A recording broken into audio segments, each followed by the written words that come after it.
share this with others. So why don't we go ahead and I'll ask Matt and Katie to introduce themselves, and then we can go to other folks. Ladies before gentlemen, Miss Katie.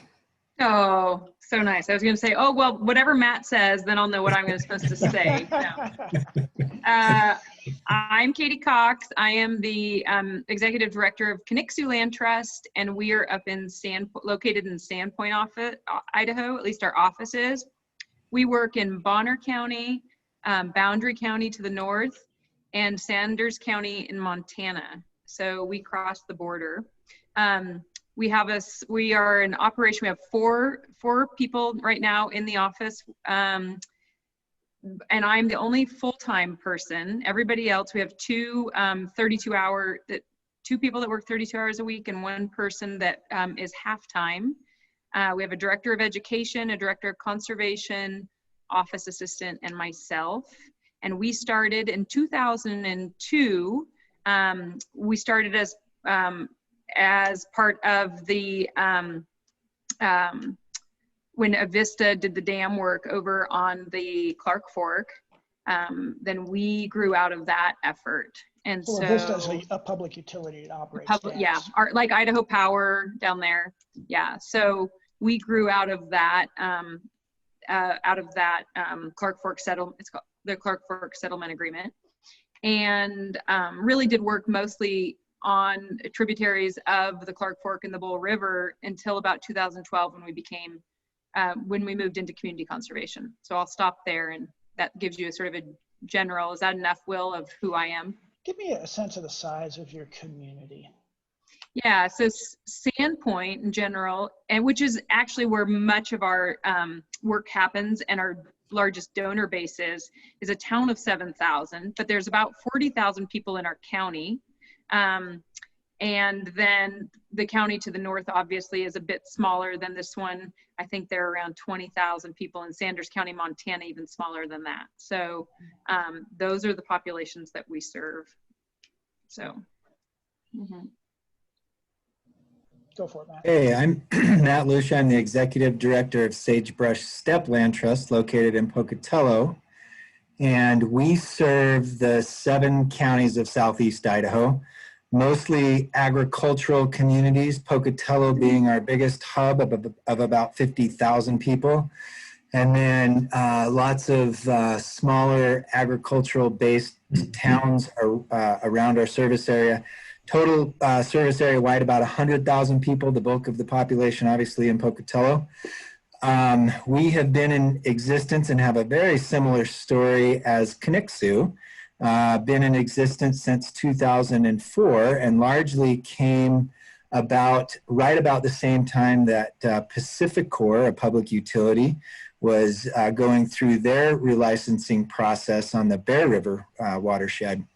And as a result of that settlement, provided conservation funds for acquisitions that just so happened to be an organization newly founded about that same time. And it was a perfect timing opportunity for us and for them. So it's been a great partnership for delivering conservation easement ever since. Our staff, we are currently rebuilding staff. I won't go into the details, but within a 1-month period, I lost 3/5 of my workforce to other jobs in school, and then COVID hit. The only positive thing that I can say of losing your 3/5 of your workforce right before a pandemic is lots of cost savings for payroll. But we're in the process of rebuilding. We just hired, in May, we hired my executive assistant, which has been a lifesaver the past several months. We're hiring a project coordinator for the Bear River, which is a really unique funding partnership with in the tri-state area. So Utah, Idaho, and Wyoming are funding this position, and then hiring a project manager and similar, but a little bit on a slower track than Connexu is our land trust, myself included, have been through an evolution of embracing this idea of community conservation. And we are just now recognizing that in order for us to be relevant in the future and to be sustainable, we have to be connected to the communities that we serve. Let's see, the main focus of our work is mostly on development conservation easements. So in other words, conservation easement that exclude development to protect wildlife habitat and the open space that farming and ranching provides. The bulk of the funding that we use, and we're in a landscape where conservation easements are largely purchased rather than donated. And so we need a lot of funding. You know, these are real estate transactions where we are essentially buying development rights from working landowners. And as a result of that, they cost money. And so the bulk of the funding that we use to acquire conservation easement largely comes through grants and mitigation funds. To some extent, foundations and individuals also help contribute for some of the matching requirements for some of the grants that we write. I think that's about it. Did I miss anything that you would like me to cover? Great intro, and we'll go to our other participants and then kind of come back around to you. So as you introduce yourselves, maybe say a little bit about your current involvement, and then if you've got some questions that you want to ask Katie and Matt, just go ahead and we'll kind of write them down and get to them as we go through. So, Melissa, do you want to take a lead? Sure. Sorry, I was on mute. So I said before, my name is Melissa, and then I'm the director of Southern Idaho Tourism. Our organization has a mission not only to promote tourism, but also to help develop recreation, which is really important because if we don't continue to have new assets, then people don't always have something to come back to. So that's been kind of a two-part thing for us, but the main part of what we do is to get tourists to come to our area. And obviously our biggest offering is outdoor rec. So that's really what our bread and butter is, similar to Pocatello really, honestly. And yeah, so for as far as development side goes, we have a project with the Broken Bridge that has been submitted. We're still waiting on the funding, but as far as we know, everything's going to go through just fine. So we're kind of in the waiting process. And then there's a whitewater aspect with that as well. So those are two of our projects that we have going on right now. Is that going to be a park kind of project in the canyon? So the canyon, where it's at, the park already exists. This is just a connecting piece from the north side to the south side. So Auger Falls Heritage Park, has already been completely developed. They have mountain bike trails. They have lots of different assets down there. This is just an old bridge that had essentially been forgotten, that was used to help build I-84 and been using it, but only at low water. It's not very safe. And so we would actually make it into a safe bridge that at certain points wouldn't be usable, but would connect both sides. We'd be able to have a loop trail at some point. Plus recreators could use the canyon to do training as far as like elevation changes, and then also access all of the trails that are in the Auger Falls Park. So that's a big piece. And then right next to it is the Canyon Springs Whitewater Run. It's not been accessible because the north side, they had a washout back when we had that big snow year. And so people have been hiking their kayaks out, but as far as like a rafters accessibility, they can't get to it. So we have a proposal in with the city of Twin Falls to allow certain motorized vehicle entrance, as well as to build a ramp and a road and a little tiny parking area. Cool. We also helped with Billingsley Creek, which was a really fun project, but that was mostly the state parks doing. We just helped kind of work with partners to make sure everybody was happy, because there were some issues between private entities and public entities possibly competing with each other. And so that was a big one. We've got some other things in the works, but it's still, it's COVID. So everything is just, it's messy, but anyways. Well, that's great. I actually didn't know that you all were doing land projects there. It's quite an organization. So Samra, you want to introduce yourself? Hi, everybody. My name is Samra, and I'm an instructor at the College of Southern Idaho. I teach in our education department. I think the way I kind of get involved in this project and these conversations is we started out a Rock Creek project a couple years ago, and it was basically it was our desire to try to connect our community with a local watershed. And if you're not familiar with Rock Creek, it's basically a small creek that goes through, you know, the South Hills that's in our area, and it drains into the Snake River. And so it's a really important watershed because it goes through public and private land, and it goes through the Park Service, and it goes through BLM land and ag land. So it's a really diverse watershed. And one of the things that Shelly and I, she tends to be my counterpart, and we tend to be in a lot of meetings together.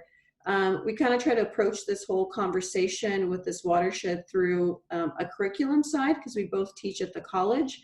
And then we have like our community side. So we started the Rock Creek Institute. It was an event about 2 years ago, and we had a really large gathering inviting local community leaders to talk about this watershed. And kind of it's kind of, I would describe it at times, it's kind of bleak and not taken care of and not valued, even though it has a lot of historic significance to the community. And when we did our Rock Creek Institute, it was really great. We had city council representatives there. We had the police force. We had people from fire department. Melissa was there from a tourism. We had water quality people, and ended up being a really nice turnout to talk about what our watershed is like. And so through that, we've had more conversations, and then a Friends of Rock Creek formed, which is like it's attempting to be a nonprofit community group that tries to bring in different entities to try to kind of prioritize some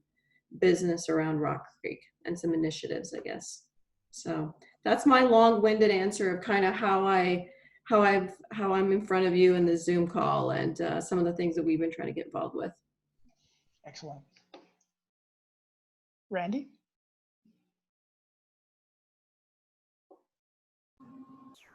Did you say Randy?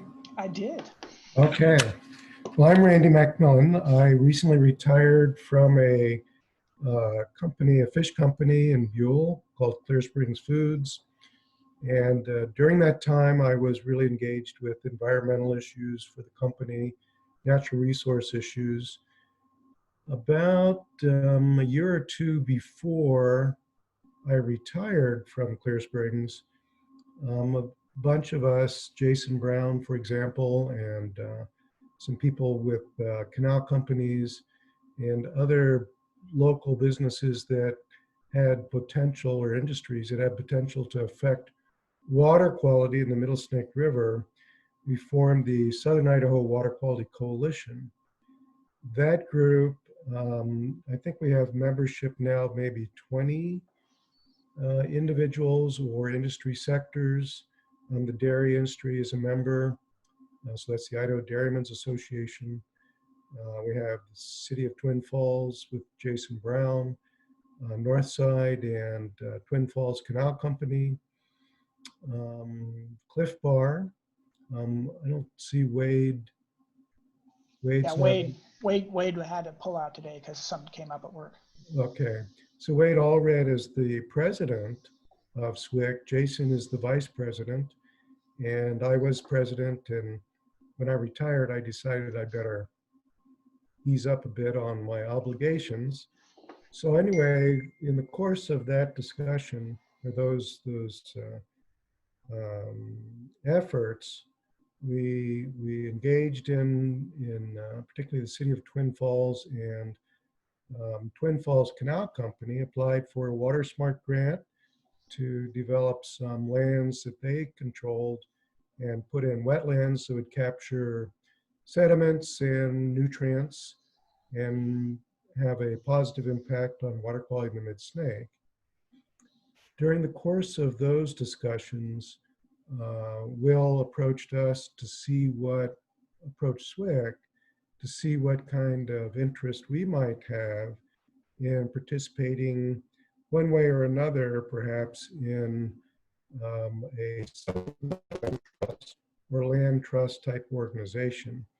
So SWIC, the membership is concerned about, right now anyway, about getting too engaged in land trusts, because they have these other water quality projects that they are, particularly, I think, City of Twin and I don't want to speak for you, Jason, but City of Twin and certainly the two canal companies are very much engaged in their own water quality improvement efforts with the involvement of SWIC that way.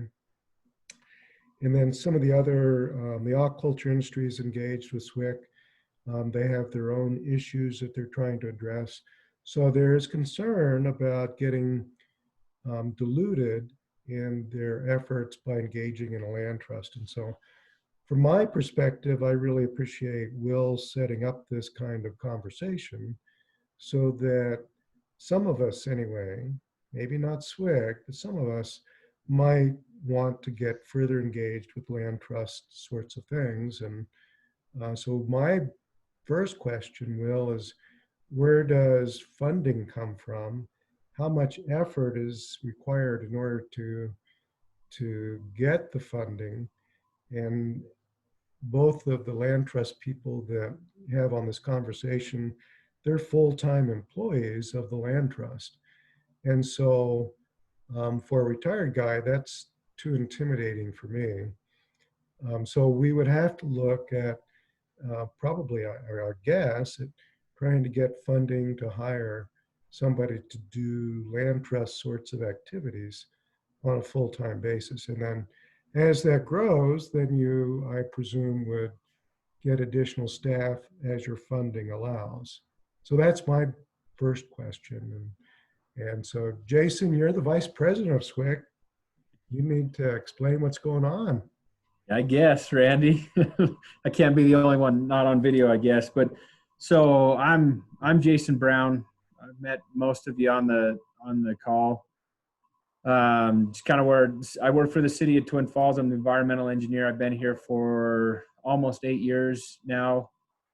And as Randy alluded to, the city and the canal company, in partnership with the Southern Idaho Water Quality Coalition, we're doing 2 major projects right now. Actually, one of the pond system is almost done.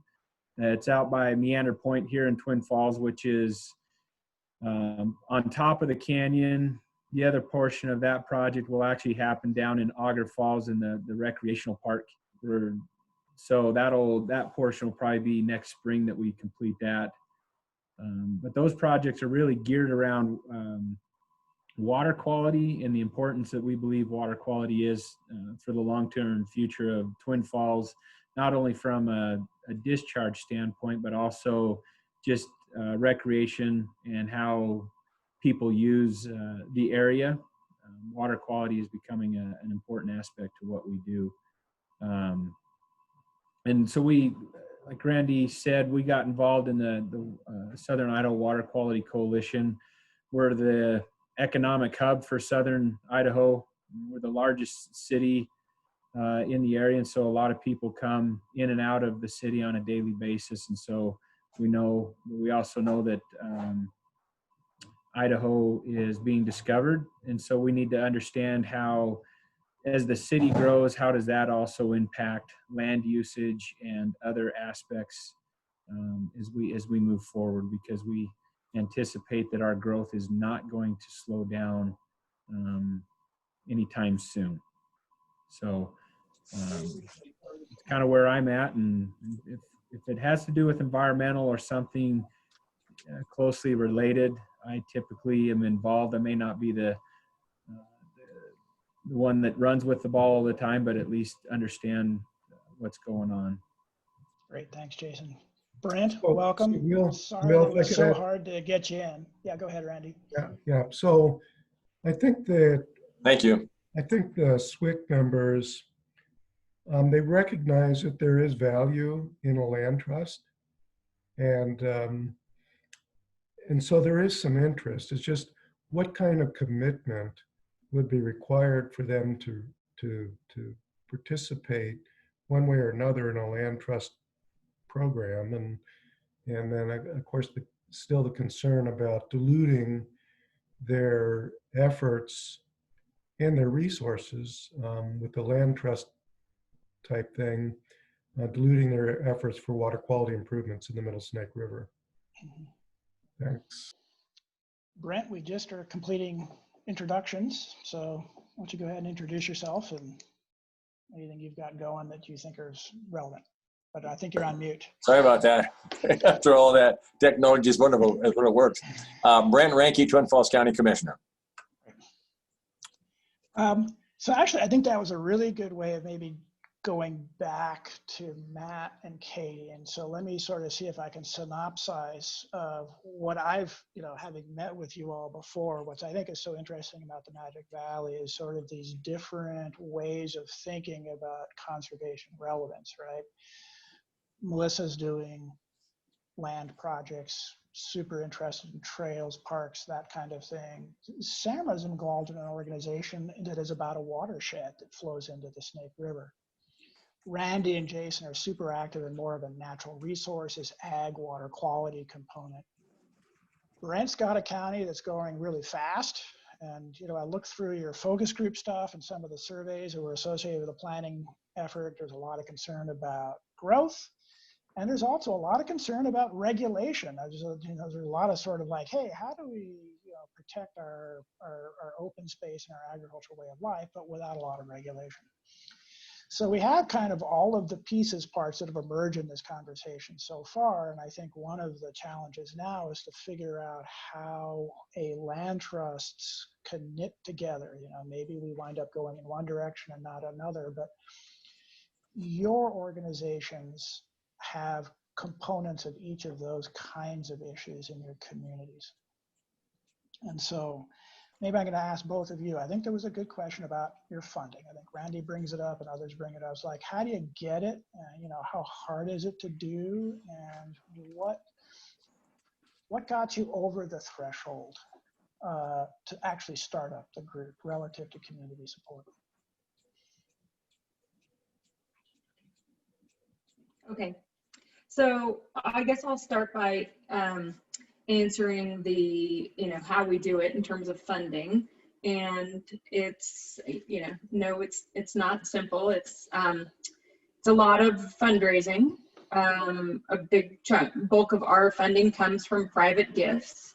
And so as the executive director, that is sort of my first priority. We do receive, we do a lot of grant writing. We receive grants, but a lot of those grants don't fund, staff time. So really it's those individual and those corporate gifts that come in to help support the staff costs. And then the grants go towards projects. And we apply for, both local grants, but then also national grants and government grants for certain projects. Matt would have a better, we've done some work with the NRCS and larger, for land acquisition, but we really work, and that's the nice thing here is the difference between Matt and what he's doing and what I'm doing. That gives you a really two separate parts of the state, two very different land trusts. A big chunk of what we do, what we discovered in 2012 when we were doing mostly land conservation, was that we needed to become really relevant to the people in the communities that we served, and really work to help solve some problems that were happening within our community, that there was nobody else around to solve them, and it made sense for us to take on some of these tasks in order to help to, in the long run, connect people to the importance of land and the importance of land and water conservation.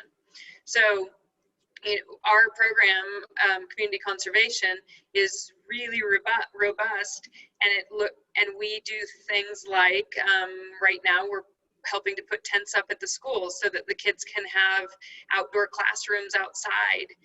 So we're funding that and finding money for that during a time of COVID, when we have a lot of old school buildings with windows shut, and they've taken away recess in order to shorten the school day. So that really, we have a robust education program where typically we're taking these schools up to a property that we purchased a year and a half ago.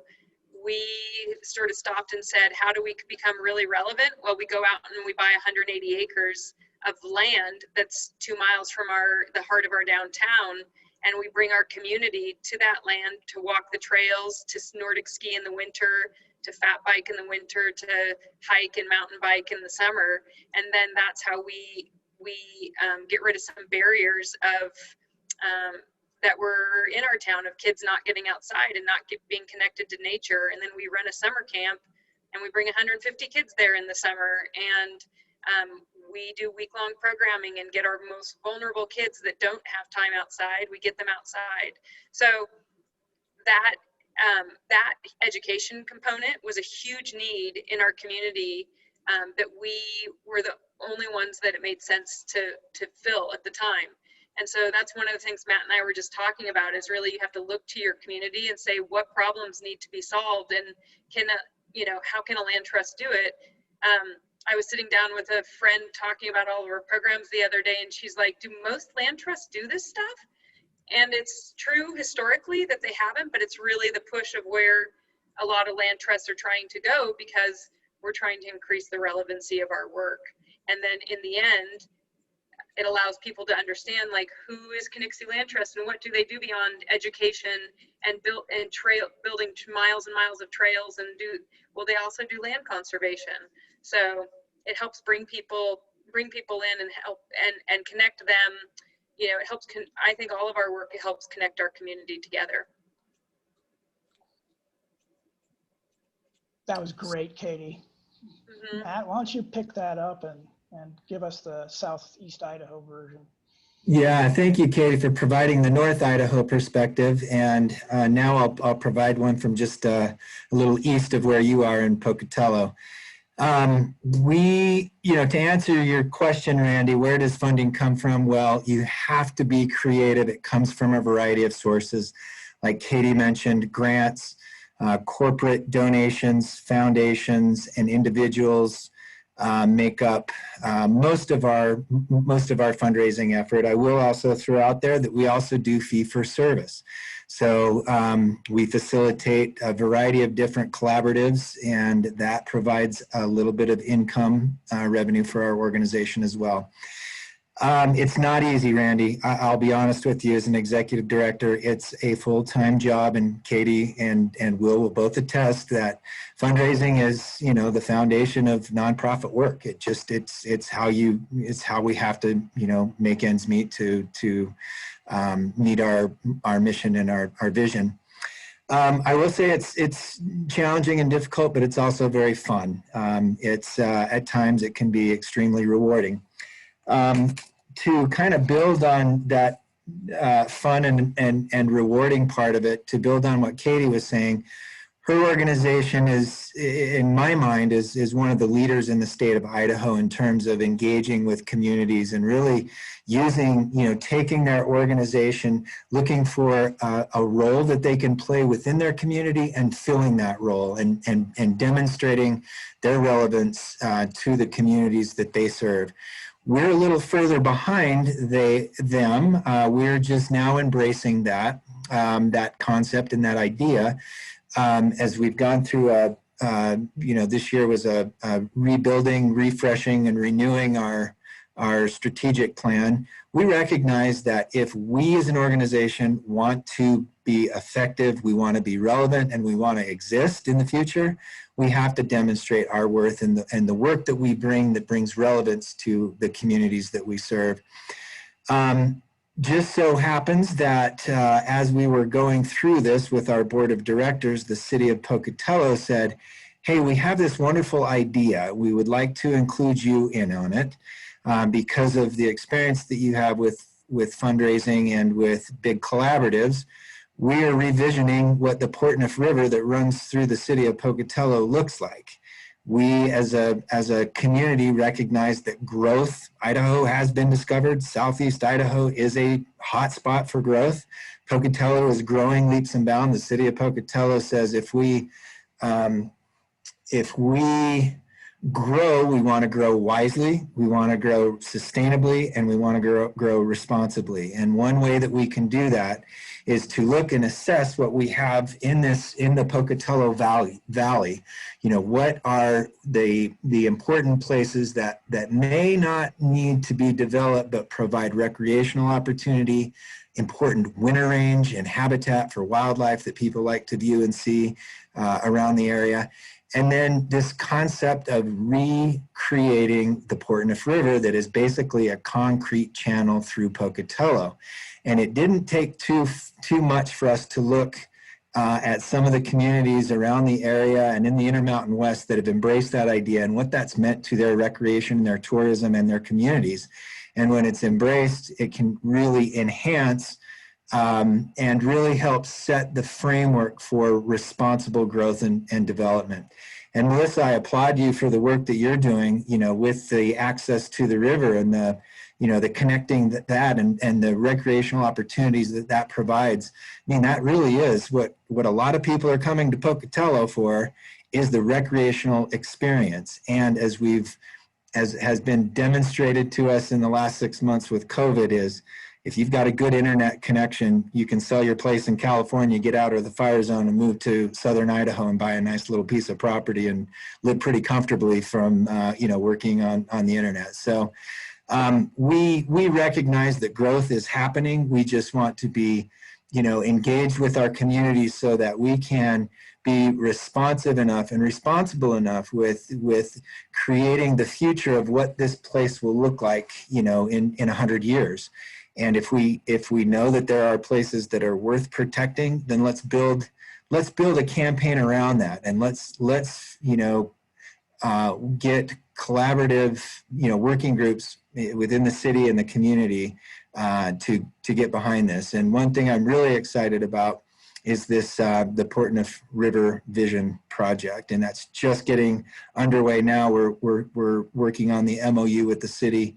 But that has the potential to be a game changer for our organization, and quite frankly, a game changer for the city of Pocatello. If we can connect the river to the existing trails and to the downtown businesses, there's a lot of opportunity for economic growth, ecological health, and getting people connected to each other and to the natural world. So I think I probably went a little longer than I needed to, but I guess to answer your question, Randy, it's fundraising is difficult. It can be very creative and very fun, but it's work. There's no getting around it. Keeping a nonprofit going is work.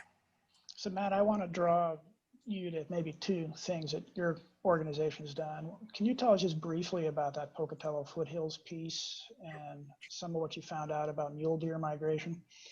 And then Randy talked about doing water quality work to help the Mid-Snake. Do you have partnerships where you're looking at restoration or other kinds of sort of natural resources projects aimed at sort of producing a change in a river?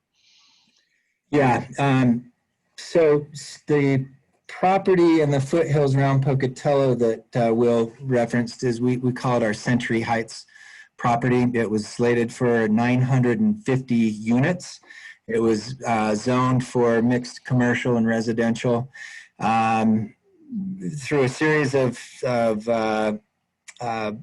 well, we ended up, it was donated to us by a developer who decided he did not want to develop that property.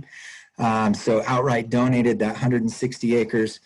And we grabbed it in a hurry because we knew the importance of that land to wintering mule deer. That particular property pulls in deer from as far away as Wyoming. So they're coming to this property in the wintertime, spending 3 months of their life because there's something very important going on. And that is terminal mule deer winter range in this, you know, which is right on the fringe in the city of Pocatello. So that really kind of put us on the map in terms of, you know, getting the city's attention as they are, as the city of Pocatello is wrestling with growth and how do we do it responsibly and how do we respect private property rights along the way.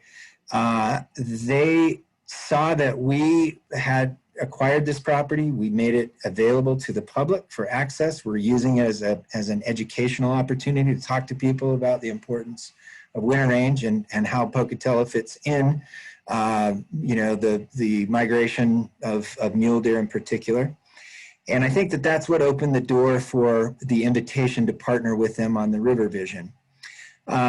The second part of Will's question, to get at Randy's, the water quality, I mentioned that our revenue model includes some fee for service, where we facilitate a collaborative of agency, land management and wildlife agency, a committee that determines how money from mitigation money from Agrium, now it's Idaho, which is a phosphate. Phosphate's a big industry in southeast Idaho, north of Soda Springs.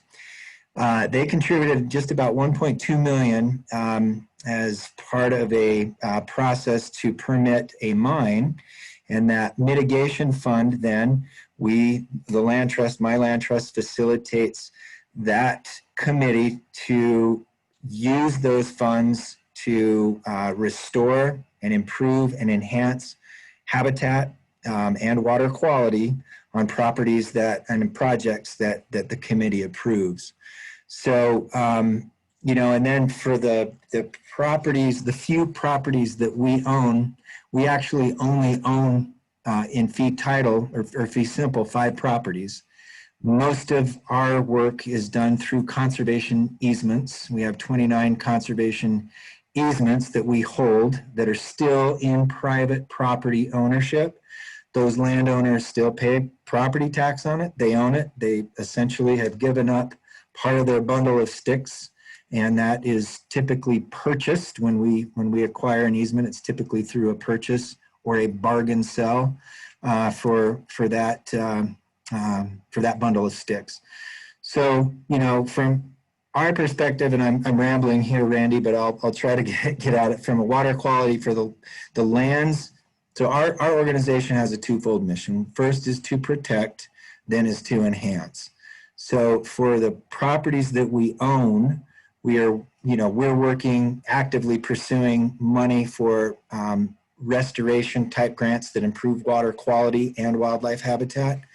On private properties, we will often be a service for the landowner to access and to write grants to help improve potentially, if a riparian area, the vegetation along a creek is degraded and overgrazed, we'll work with that landowner to change management regime so that we can find funding for fencing to go along the riparian area and exclude cattle for a certain number of years until that gets back to the point where it can withstand some level of grazing.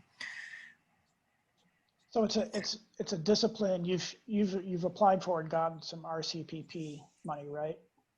Not RCPP. That's a big grant that we're working on for next year.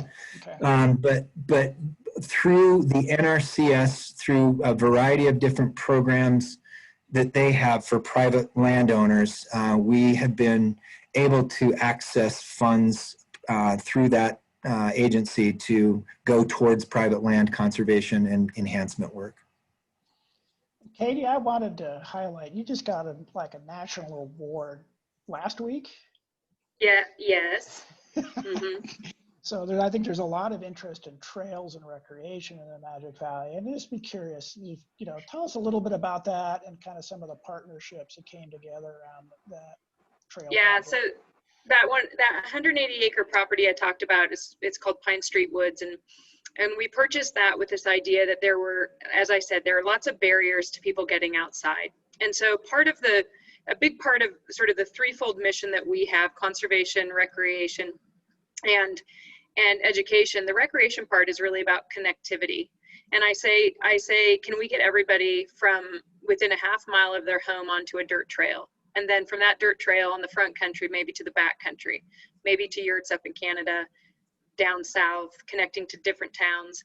So part of that is this hub, what is Pine Street Woods. And so, like I said at the beginning, I'm the only full-time staff here. So how do you manage a 180 acre community forest with one full-time staff and everybody else part-time. Well, you look for really robust partnerships within your community. And so that's something that we have really worked on, is establishing those partnerships in order to help us manage some of these properties that we have. So we, up there, we work with the Ponderay Peddlers, which is our bike club. And our bike club, we have an MOU with them, and they manage maintain, and build all of the, what we call narrow trails for trail running, mountain biking, snowshoeing, fat tire biking. And then we signed an MOU with our Sandpoint Nordic Club, and they maintain and build all of the wide trails, those trails that are good for Nordic skiing in the winter, but also we found a really great thing for social walking. We are trying to attract not the people that normally get outside, because they're already getting outside. People that trail run and mountain bike, they're already out there, they're doing that. We're trying to get to the people that are not getting outside, and we're trying to break down those barriers, which include a fear of being in the forest. Most of the trails in our neck of the woods are straight uphill, so a lot of people can't even walk 100 feet. So making sure that we have trails that are accessible, we have a way for people to get where they can go and they can walk with a friend right next to them and feel comfortable, and they don't have to be this REI, outfitted hiker, but they can just be out walking their dog. So we've really worked on trying to break down those barriers for connectivity, and then that has just spawned into a whole host of different projects. One that we have going in our local watershed that we're working with the city of Sandpoint on, with both of those partnership groups, in order to open up our watershed to trails and activity.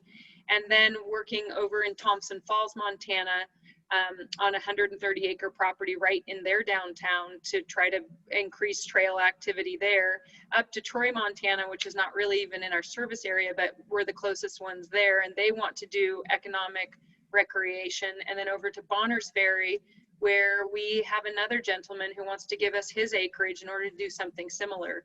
So really we feel this momentum up north, just like it sounds like you guys are in the South, about bringing trails to our community and bringing accessibility, and then also then just connecting this to all. And I didn't even mention Priest River, where we just met with the city of Priest River, the mayor, and the Kalispel tribe on a 40-acre piece of property that they're about to get.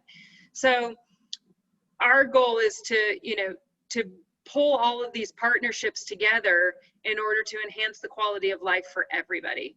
And that really helps, again, that helps. All of a sudden you have the hiking community, the biking community, the cross-country skiing community. You have them funding your land trust because you are relevant to them, because you are bringing them more experiences and more possibilities of getting outside in nature.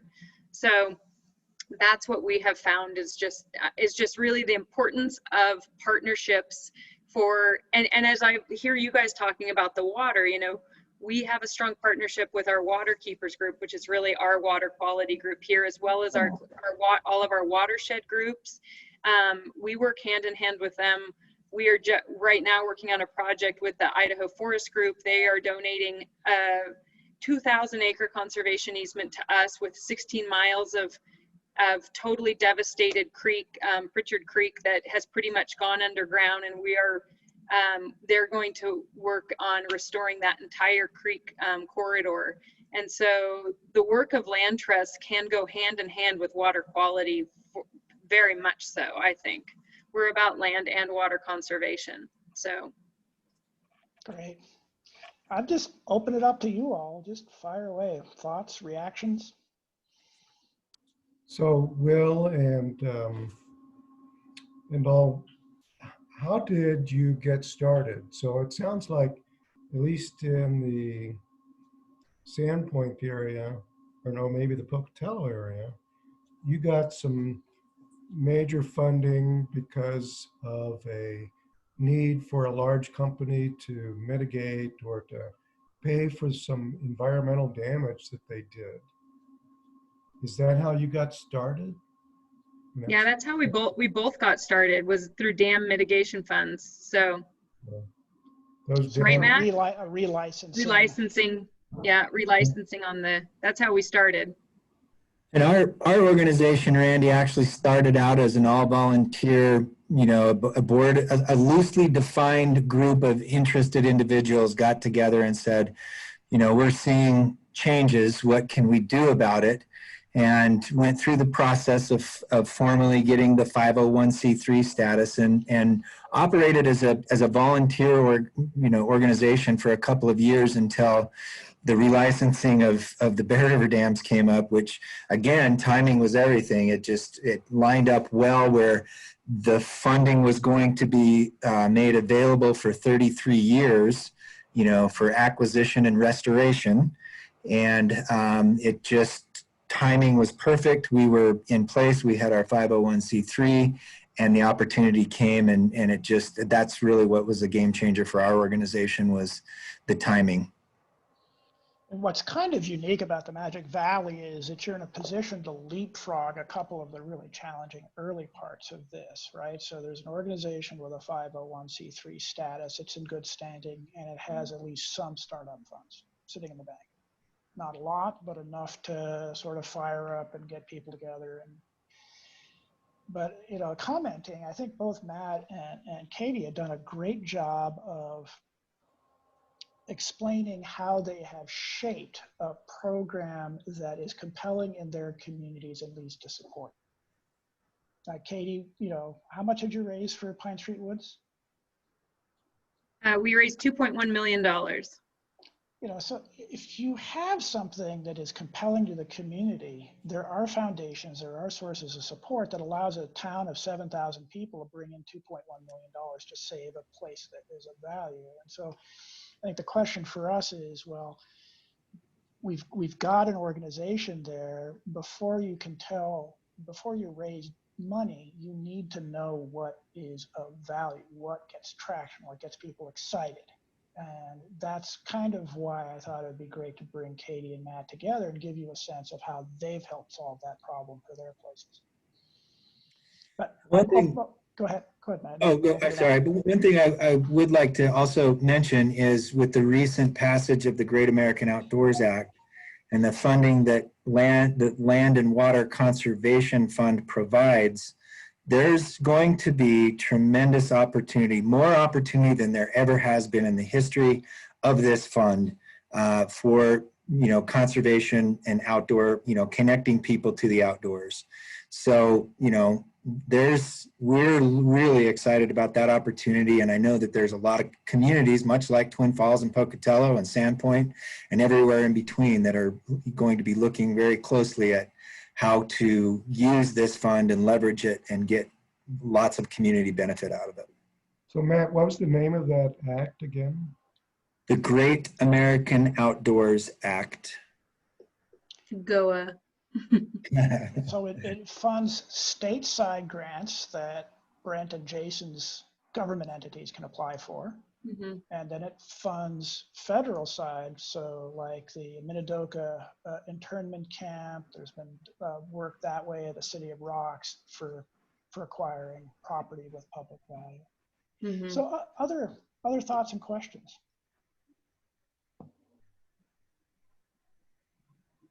When was that passed, the Great American Act? How recently is that? How new is it? 2 months. Passed in early September? Yeah, oh, really? Just like recently then? 3 months, yeah. Mm-hmm. And it's being funded in what way? Oil and gas revenue from outer continental shelf leasing on the federal lands.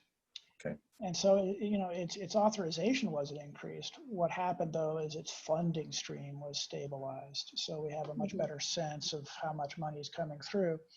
So, I look at Devil's Corral as being a great LWCF prospect, right? Mm-hmm. If you wanted to get some money to do something, that's a great place at scale. I'm sure there's other places along the rim. In fact, you guys have applied for some LWCF funding for rim trails, haven't you, in the past? Northside Trail? It seems like I've seen some of those proposals. I'm not sure. Mm-hmm. Yeah.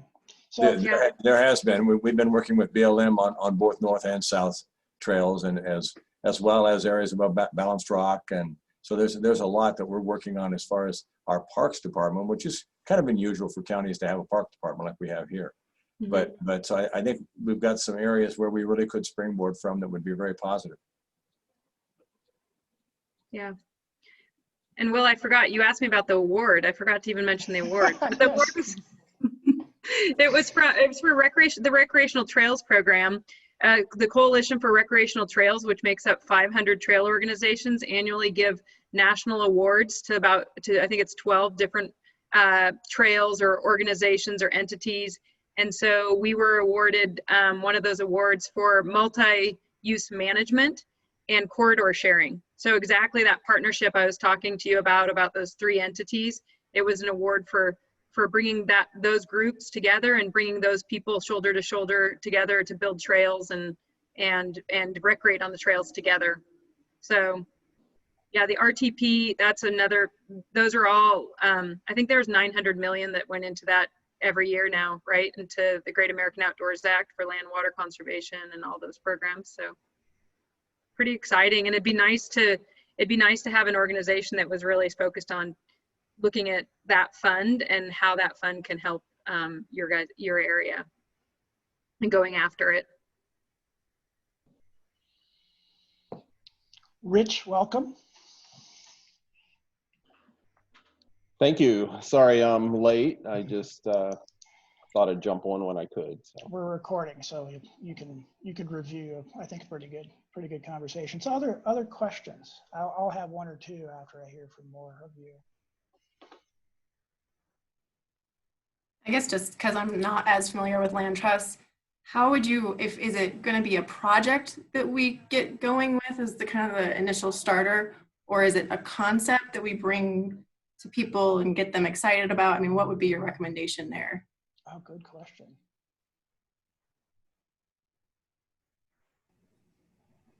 Go, Katie. Do you have a? Well, I was just going to say, it's a really good question. And it really depends on, I think, what is presenting itself. If you have a project that seems like your community would get around it, then you could almost introduce your land trust as the entity that's like spearheading the project. And that seems like a really beautiful way to really reinvigorate the land trust. That seems like to me, I don't know, maybe you guys, you both up there, Will and Matt, think differently, but I think that seems like a really, a way to have a PR push quite quickly. The other way would be, like you said, just sort of to reinvigorate it, start getting out there, start figuring out what those partnerships and what those connections are and how you can help one another. But a project would be, just like Pine Street Woods, really Pine Street Woods brought a relevancy to people here in this area of like, what is a land trust? And so if you have a project that could be a guiding light like that for you guys, I think that would be the best way, personally. Melissa, our organization started with the concept view. We recognized that open space was being lost, and it wasn't, it was very important open space, important winter range, particularly for mule deer, that got the concept that got our organization up and running.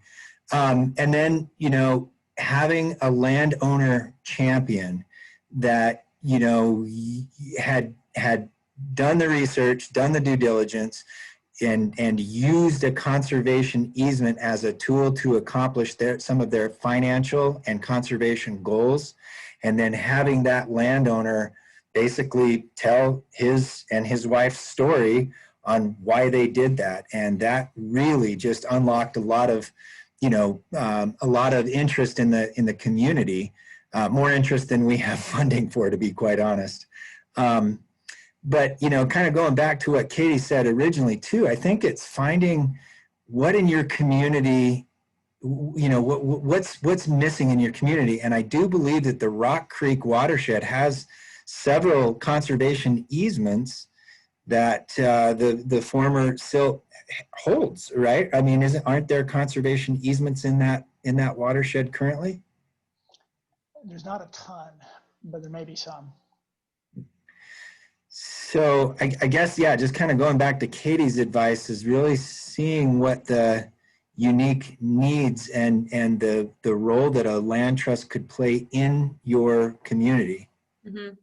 There are just so many different opportunities, and I mean, we work on food security too. We work with our farmers and our food bank on getting fresh food into the food bank, and ways in which our farmers can sell like we're trying to solve the problem of how to get our farmers a place to sell their produce in the winter time. So there's just so many angles that a land trust can dig in and support. And it's just like, but it's also not making sure that you're not getting in there and replicating something that is already being done in your community. So looking at sort of what nonprofits are out there tackling certain things, and where is Silt's spot in terms of where they could insert themselves and really bring and highlight different issues that are happening within your counties that you serve.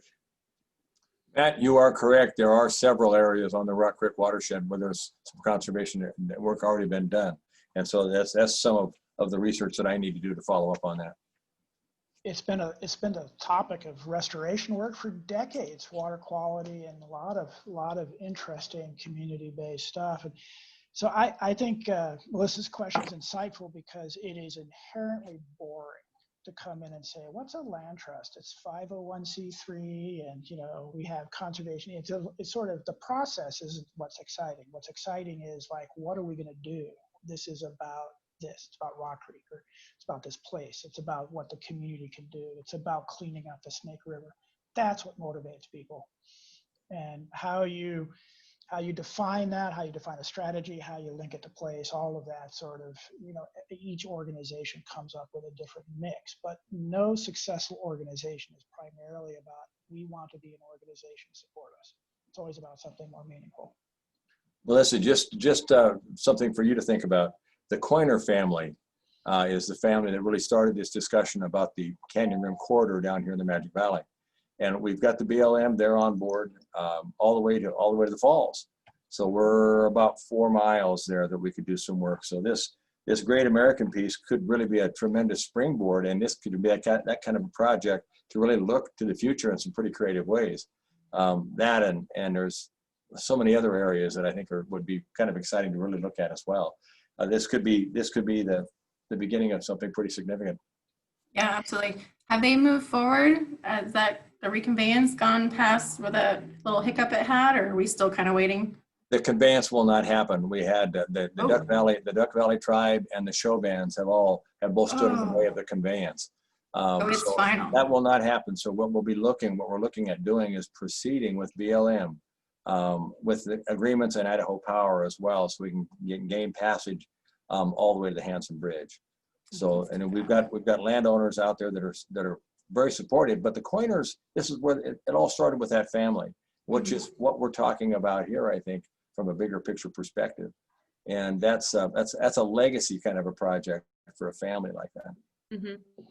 We should talk one. And not knowing the project, but it sounds like you're talking about a trail passageway, and there is the possibility. One of the things we started working on is not, if somebody doesn't want to put 100 acres in conservation easement, but they're fine with the trail going through, then we're working on these ribbon corridors and what's called a trail easement. There's still tax benefit to even a ribbon, a trail going through somebody's property and having a trail easement instead of the entire property being under conservation easement. Yeah, the project we're talking about is a canyon rim trail on the south side of the Snake River Canyon. And then our sister county on the north side, they're looking at something as well, to where that could be a 22 to a 24 mile loop. That's awesome. That people could participate in. And that's long term, probably very long term. But you never can tell what might happen. If you dream big, if you don't dream big, you'll never accomplish anything. So right. That's exactly. Exactly. So Matt and Katie, training available to people who are coming in new to land trust positions. You talk a little bit about, did you get training? How did you learn your profession?